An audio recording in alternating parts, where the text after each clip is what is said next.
So, what's the most valuable thing in the world? Oil, diamond, coal? Guess what? It's your data.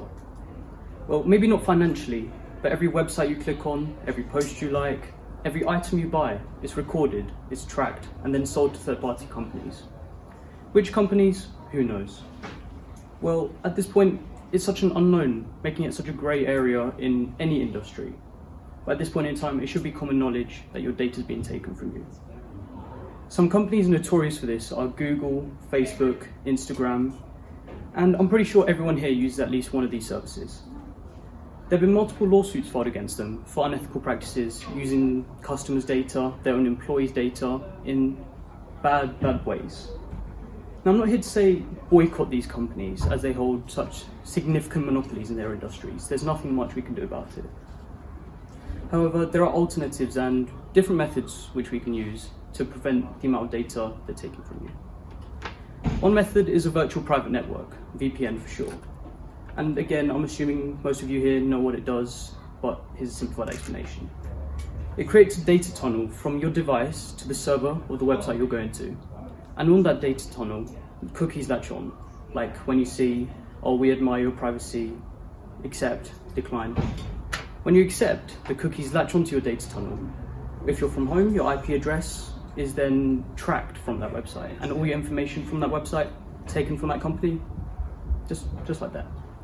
Whereas a VPN, from Dusseldorf to Atlanta, you can set it anywhere in the world. It takes data from there, and nothing else is taken. One downside to this, though, is the company you use for your VPN can take that data and then sell it indirectly, maybe defeating the purpose. However, there are definitely some VPNs out there which clearly don't.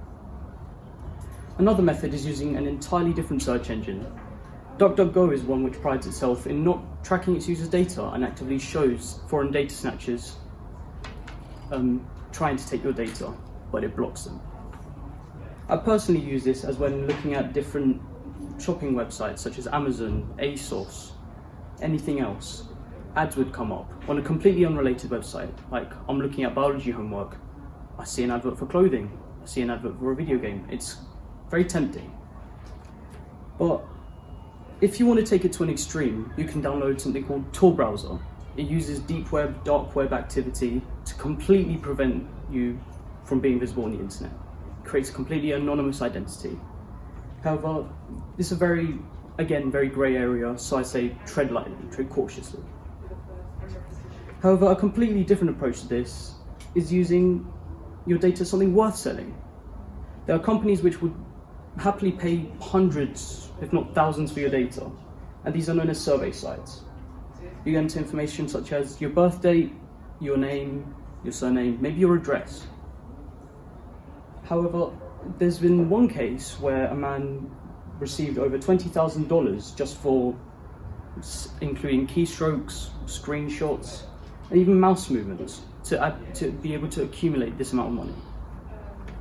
There's probably some very extreme way to block off anyone looking at your personal data, but it's one which someone much more proficient than me would understand. There's nothing much we can do about this, as data will be more publicly available in the future to maybe your universities or your future employers. My warning is, take some advice from this, as you know, the internet knows more about you than you know about yourself. It knows your screen times, it knows your websites, and yeah, please take some advice from this. Yeah. Thank you.